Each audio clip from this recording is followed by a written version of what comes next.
Hi there, I'm Jules from TheStoneSoup.com and today I've got another healthy 5-ingredient recipe for you.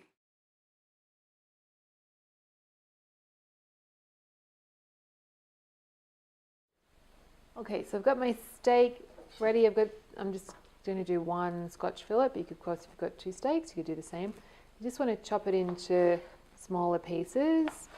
Normally I'd leave the fat on my steak, but when I do minute steaks, I tend to just cut it off later. And then I'm just going to use my potato ricer, but you could use a saucepan. Sometimes I use my fist if I can't be bothered, so I just bash it out using like the heel of my hand, but I actually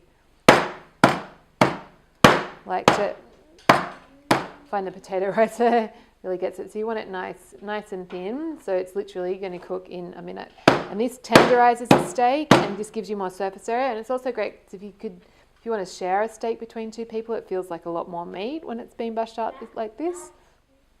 So before I cook, I just give the steak that's been all bashed out. I left some fat on. It's up to you. Just give it a good drizzle of oil. I like to oil the meat, not the pan, because then you don't get as much smoking.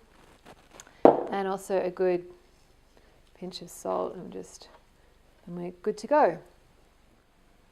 I've got my pan on a super high heat. It's been heating up for a couple of minutes. You can see it's starting to smoke a little bit, and I've got my serving plate ready. It's going to keep it warm. So I'm just going to get the steaks that I've oiled into the pan, and you want to just throw them in. And of course, getting them in a single layer. And then you're literally cooking them for a minute on each side. So steak's well seared, it's had a minute on each side. So I'm just going to turn it off the heat, sprinkle over the rosemary. So the rosemary just gets a little bit of heat. That's about a sprig finely chopped. And then we're going to get it out of the pan and onto our plate. And the rosemary smells amazing. Okay, then we're going to scatter over our olives and the goat cheese and more olives. These are Kalamata olives. I've just taken the pits out and kind of smashed them up a bit. Then just give it a really good drizzle of olive oil and you're good to go.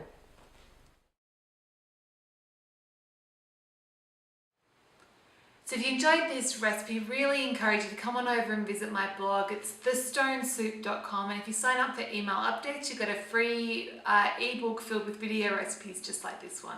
Hope to see you soon.